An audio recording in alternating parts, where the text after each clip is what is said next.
Showboys Gaming and our guide for Gyoubu Oniwa.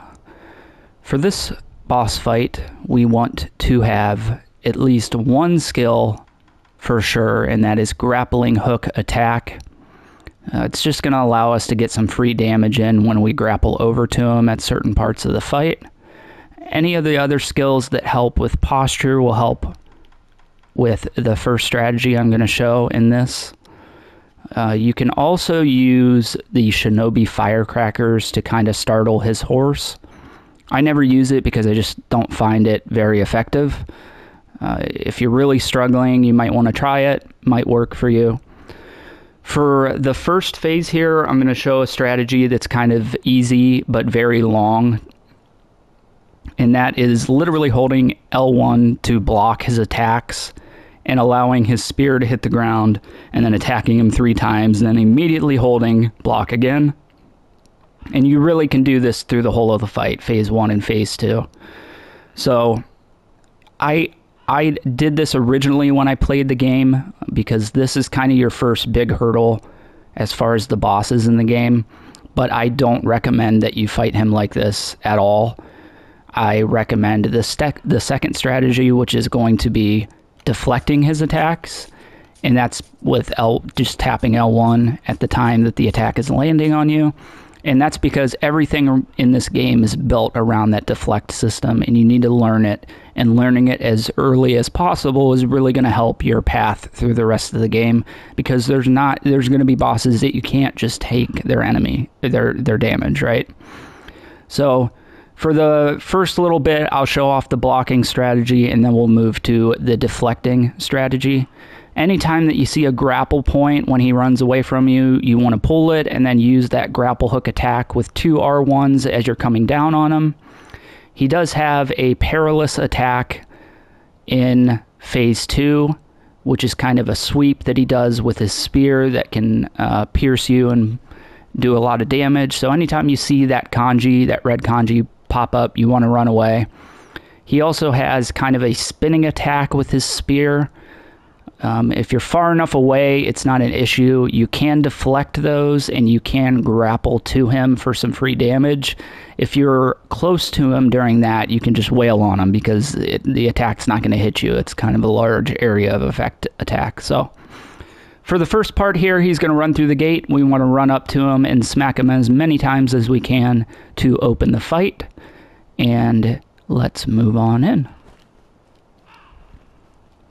Lock on, like I recommend with any fight.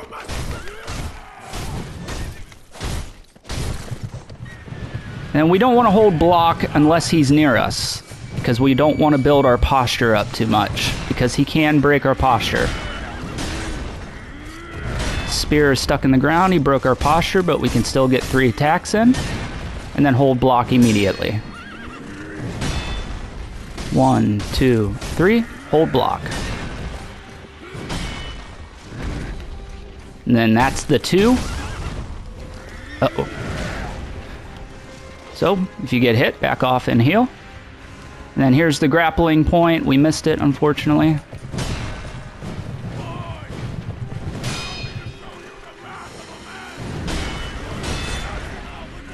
Spear stuck in the ground. 1, 2, 3. When his horse rears back like that, you can get more hits on, and he'll run away when he's regained his poise there.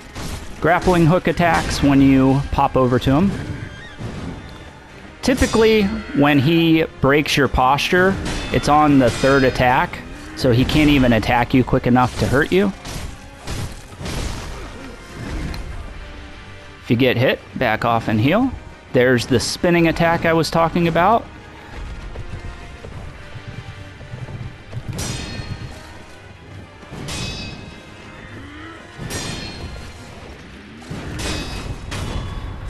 And that is phase 1 and the first strategy. The second strategy, we're going to be tapping L1 to deflect his attacks and watching for the perilous. You see his attacks are rather easy to deflect and slow. 3rd one's always going to throw his horse off there.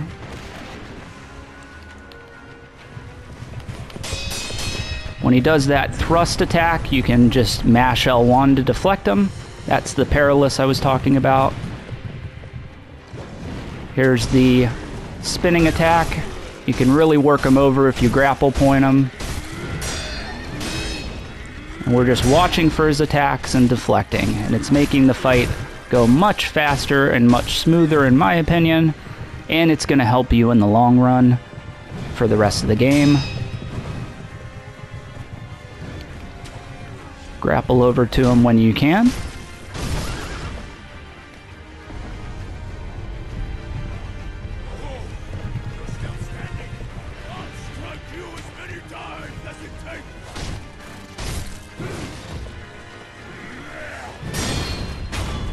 And that will take down Gyoubu Oniwa. Make sure you hit that second death blow there, or you'll be back in the fight. And as you see, the first strategy is obviously safer, right? I did not get killed at all in that first strategy. And you're really just tanking all his damage. It just takes a long time. I got killed that second phase just because I was talking and not paying attention to my health. But the second strategy, I think, is much, much better, especially if you're a new player going into this game. Learning that deflect and his timing is really going to help you learn the more difficult bosses later on. That will do it for Gyoubu Oniwa. We'll be doing these boss guides through all the bosses of Sekiro to supplement the walkthrough. Subscribe to us here on Showboys Gaming so you can keep up to date when they drop. See you guys later.